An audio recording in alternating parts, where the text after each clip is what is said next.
everyone, Pam Gregory, astrologer. I'm going to be speaking with you today about the second half of April and in particular the new moon that we have coming up on the 26th.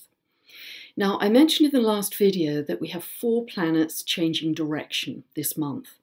One of those is Venus. Venus has been retrograde since early March, and on the 15th of April it then turns direct. It turns direct at 27 of Pisces and comes to connect again with Chiron in those late degrees of Pisces, and also to square Saturn at 27 of Sagittarius. Now, what this symbolism is about is that any relationship that may have been hurt or damaged or broken, as you may have been re-evaluating your relationship as Venus was retrograde, as it moves back over Chiron, there's a possibility of mending that relationship, of that relationship moving forward again in some way, or even for some healing to take place, or even at a minimum, a better understanding between the two parties. But with Saturn squaring Venus, you are likely to see that relationship more pragmatically, more realistically, and less romantically than you may have done in the past. But it does give an opportunity for healing as it moves forward.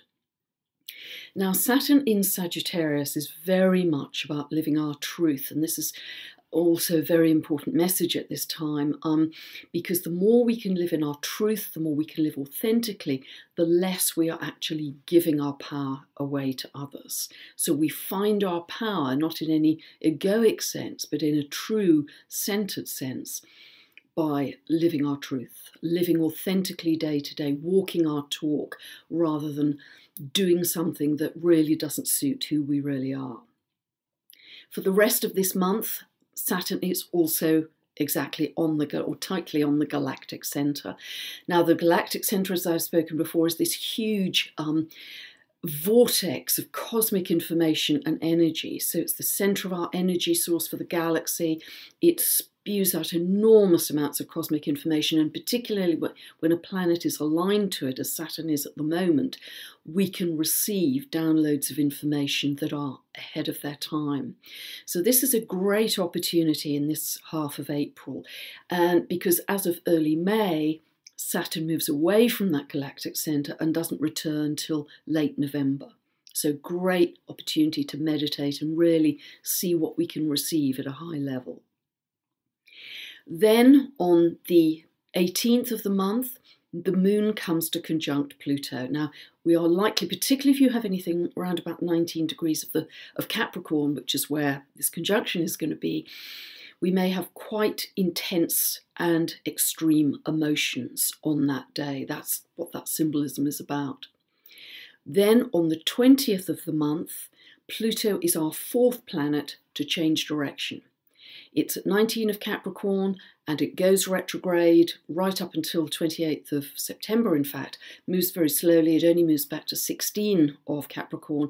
But if you have anything, therefore, between 16 and 19 of the cardinal signs, and those are Aries, Cancer, Libra, Capricorn, you may feel intensity, depending on where those degrees fall in your chart.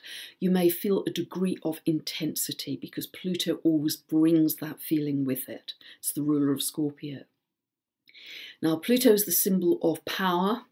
It's the planetary symbol of power, so we may be seeing some big power dynamics in the world.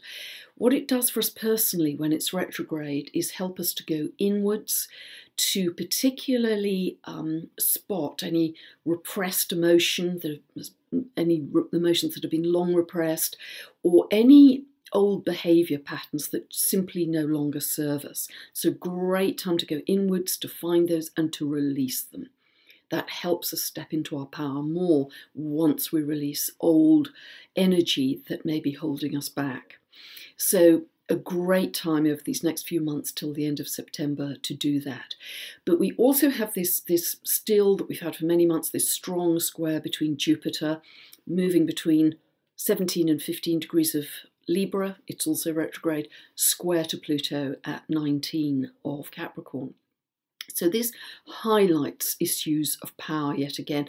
Particularly Pluto in Capricorn is about big government, big corporations that are controlling or invasive, or have secrets or cover-ups even. So we may find that they are going to be highlighted through these few months, particularly through this second half of April, while we still have this Jupiter-Pluto square. Also, in a mundane sense, that square is about debt, default, deficits of countries and governments. But in a personal sense, it's actually very powerful, very useful, because it can give you an ambitious drive to achieve something, to really focus and achieve. So see where Jupiter falls in your chart between 17 and 15 of Libra. That's where potentially you're expanding. See where Pluto falls at 19 of Capricorn. That's potentially where you are becoming empowered. So if you really follow those areas in your chart, you can see what potential is unfolding for you through this second half of April. So that's on the 20th of the month. Then on the 21st of the month, we also have something important. We have Mars moving from Taurus into Gemini. It will stay in Gemini until the 6th of June. Now, Mars is how we take action. And in Gemini, it will energize the thinking function, because Gemini is ruled by Mercury. So it's very connected to our thinking. So see where Gemini falls in your chart, because as well as energizing your thinking, in general, it will Mars will activate the house area where it falls in your birth chart. But Gemini is a mutable sign. Mercury is the trickster. It jumps here, it jumps there, it's very dexterous, it's very flexible. But Mars in Gemini can be scattergun. So that's something to be aware of, that you need to follow a coherent strategy, if you like, or a coherent direction with your action, rather than it being scattergun. And this is sort of emphasized as well, because that same day on the 21st, Mercury moves retrograde, as it still is, into Aries. It moves into 29 of Aries, that critical degree right at the end of Aries. And a critical degree tends to emphasize the qualities of that sign. So at 29 of Aries, we really have the qualities of assertion or aggression or risk-taking, taking action quickly, as Mercury moves to that point. Now, what strengthens these two is that Mars is in Mercury's sign and Mercury is in Mars's sign. So that's known as a mutual reception. So it strengthens the connection between those, but it tends to suggest that we will be taking action perhaps a little too quickly, potentially, because Mercury is retrograde. And what we have to be careful of with Mercury retrograde, although it's very helpful for us, makes us go back over things, is having enough information before we take the action. Really being thorough before we take action. It can also be that we're reviewing or reevaluating any assertive decisions we may have made recently. But the key thing is this combination, really think about it being in one direction and being more strategic and coherent, because it can be scattered.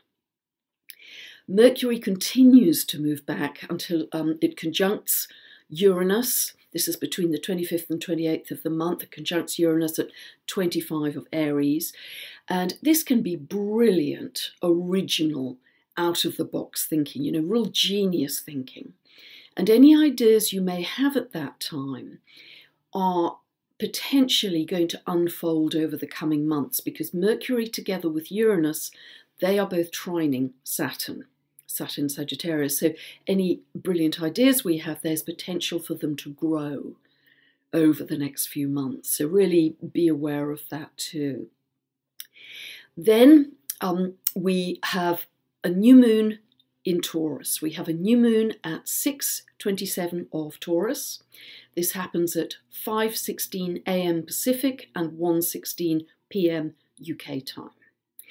Now, Taurus is wonderful. I mean, a new moon is always a new beginning. So see where 6:27 of Taurus falls in your chart and what kind of a new beginning that represents for you.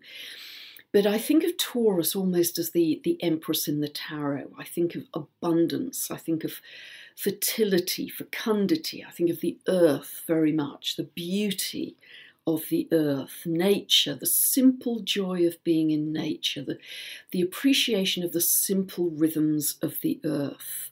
That's really what Taurus is about, our connection with that. It's about understanding our value system and having a simple value system, again, ideally that's connected to nature or the earth. So this is a wonderful time to spend time in nature, to earth, as the verb is, have your bare feet on the earth so you can literally sort of suck up from the earth all of those healing negative ions that the earth has for you. That has a remarkable effect on our physiology, as I've mentioned before, but also because the ruler of Taurus is Venus, and Venus is in Pisces right now. That really emphasizes the colour, the beauty, the creative potential of this new moon. It's very beautiful, and I think more and more as we have fast-moving, turbulent events in the world that are almost too quick to keep up with at times, this new moon can be stabilizing, can give us a bit of stability, particularly with what I've just said about Mars and Mercury. It can help us just have that really simple connection with the earth, bring us back to what's fundamental. And there's a beautiful Sabian symbol for 7 of Taurus, which is the women of Somalia at the ancestral well, the meeting point of the traditional past and the creative spirit pointing to the future. So this symbol for me says that we have to develop this awareness of our connection to the earth that the ancient peoples and tribal peoples had and have, because that is going to be our inspiration for the future. I mean, this symbolism is actually very connected to the dwarf planet Haumea, which has been in conjunction with Jupiter in the T-square that I've talked about over the last few months. That fertility, that tuning into the Earth's rhythms. And I think it's particularly important for us to do that right now, because next May, Uranus goes into Taurus for 7 years. And we may be fighting peacefully for issues around nature and issues connected with the Earth. So this is a great kind of rehearsal time, if you like, great connection time. So I hope you have a wonderful new moon in Taurus, very special.